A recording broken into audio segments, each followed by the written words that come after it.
What is up, YouTube? It is Ricky Bobber, and welcome to my channel. I am conducting an experiment, or doing a challenge put forth by the Goofy Bastard over at Goofy Bastard on YouTube. Watched a video of his talking about motovloggers and doing one-take videos, which I am horrible at. If you have seen any of my videos, if you're a returning watcher, thank you for being here, by the way, you will notice that there are a lot of jump cuts in my videos. So where I say ums and ands and uhs and just pauses like that, I'll usually cut it out just to keep the video going, keep it more high pace, keep the retention going. But it is a nightmare editing, I swear. I'm embarrassed to say how long it takes for me to edit, but I think it takes, I have found it's been about an hour per minute for me. So if you see a 15-minute video from me, it probably took me 15 hours to do it, and I hate that it takes me that long. But I also put in music on most of my videos, so most songs that you choose for a video are like 2 minutes long, so I usually have to like loop it if I'm doing the same song, or just to extend it, I do have to find like a point where it loops over. And if you've never noticed any cuts in the music, then that means that I did a good job at that. But I have been known to put the same song in a very long video. I'm trying to get away from that. I'm trying to do like multiple songs, but then I feel like it has to change with the scenery. So like if I were to like be on foot or something in a minute, then I think changing the song would be appropriate. But if it's just like one continuous thing, it seems weird to just like have the music change in the middle of something like this. So that's kind of my problem with it. But and also too, like my ADD thing is just it takes me a long time to edit because just distractions and all that other thing. But what I was actually wanting to talk about today, this is a topic that I had in mind anyway, and I think I could probably it'd probably take me about I'll just let them go. It'd probably take me about 8 or 7 minutes to talk about anyways. Is a couple of thoughts I've had as a beginner rider, and I'm gonna call this Confessions of a New Rider, because I don't think that too many people talk about the experiences when you're brand new, the fear, the discombobulation, the getting used to your motorcycle, like all that stuff is going on, which is obviously normal. But the way other people talk about motorcycle riding is you hear them talking about, yeah, just get out, y'all love to get out there and feel free, and it's just such a peaceful, like noble experience, and this and that. Like, if you are a beginner rider and you're riding less than me, and you are not feeling that comfort and like ecstasy of riding, or whatever you want to call it, you are not alone. Like, how can you feel relaxed and everything when you're scared shitless? Pretty much, like when you're first riding, you got so many things going on. You're watching what people are doing. Did that guy stop? Did that guy see you? Is this person turning left without a signal? Like, all those things are going through your mind. And then you're also like trying to remember to shift down when you get to a stop so that you don't start in fourth. And I still do that sometimes. I've gotten a lot better at it, but I still do that sometimes. But what I'd say for me is I've been riding for about 8 months now. So I started April 2021, got my first bike, the Indian Scout Bobber, and it is now December 2021. So I've owned the bike for 8 months. So out of those 8 months, 6 of them I had a work vehicle, so I didn't get to ride every day. It wasn't my daily commuter, and I was kind of ashamed of that, really. because I wanted to be like, yeah, I mean, I don't want to be a fake motorcycle rider, you know, or weekend warrior or whatever you call that, even though I didn't have weekends off.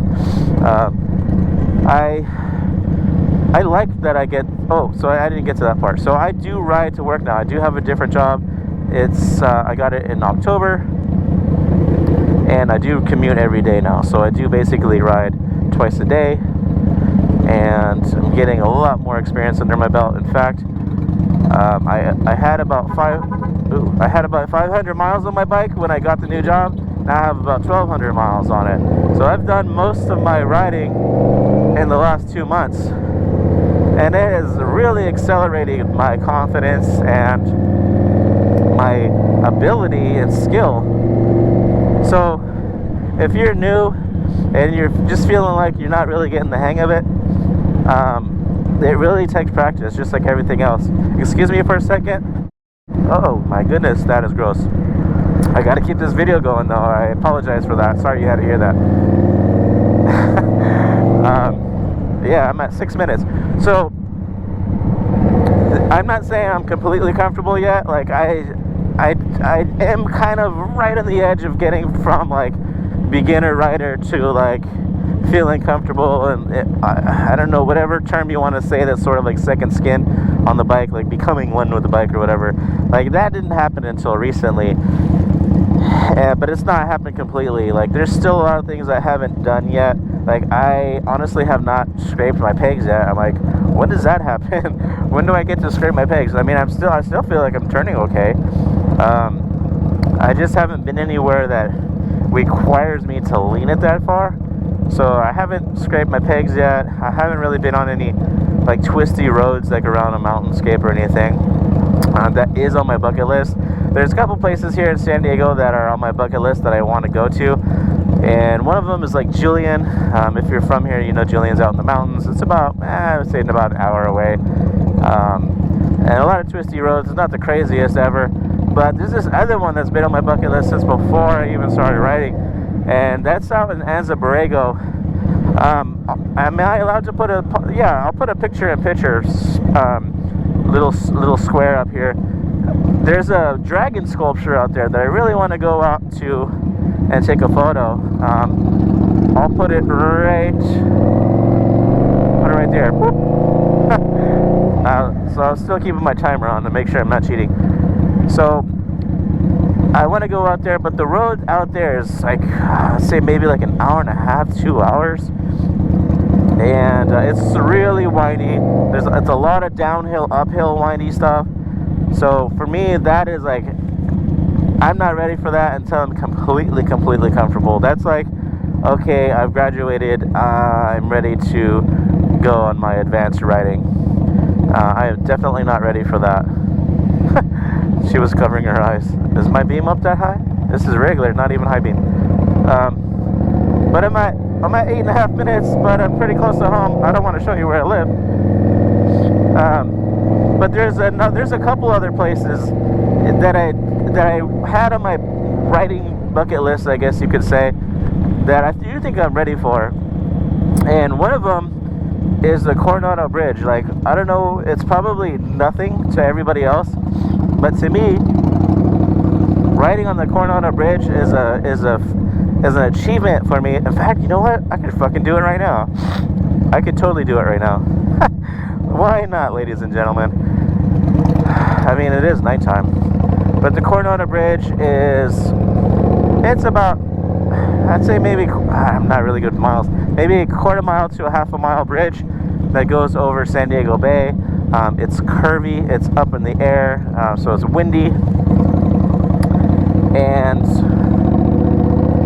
it freaks me out a little bit because bridges have always sort of freaked me out, honestly. Excuse me. Oh God, I'm so sorry. I guess I could mute it. Yeah. Oh, okay. I'm just gonna mute it. And cough. Whew. Okay. Now I'm back. What I did is I just muted it there because I basically had to like cough and snort, and I didn't want you guys to hear that. But I kept it going. So that's a little bit more editing for me. But I was saying bridges, they've kind of freaked me out because when I was, I don't know, maybe a teenager or something, I think I was riding with my stepdad, And this car is a 2-lane bridge, and this car was on the side of us and almost rammed us. I don't know if he was doing it on purpose or if it was drunk. This was before there were cell phones, so they weren't on their phone. But we almost got, you know, rammed into the side, and that freaked me out. I was just like pale as a ghost. Like, we could have went over the side of that. So ever since then, bridges kind of freaked me out. So this bridge at San Diego Bay has been a goal of mine, and I've been wanting to get out there, but I really don't have any reason to ever really go to Coronado. It's like just a part of town where there's nothing there for me. There's nothing there that isn't around me some other way. How do I even get there? Well, I'm at 10 minutes. So I'm just gonna go ahead and wrap it up here, but I'm gonna throw in the scene of going over the Coronado Bridge just to kind of give this a bit of a climactic end. So I already did my 10 minutes. I am gonna cut it there though, because I think I achieved what I already wanted to achieve, just to go 10 minutes straight without any cuts. But once I find this bridge, I'm gonna go ahead and go over it, and I'm obviously gonna have to come back over it.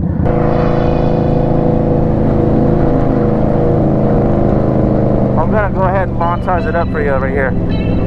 Here we go.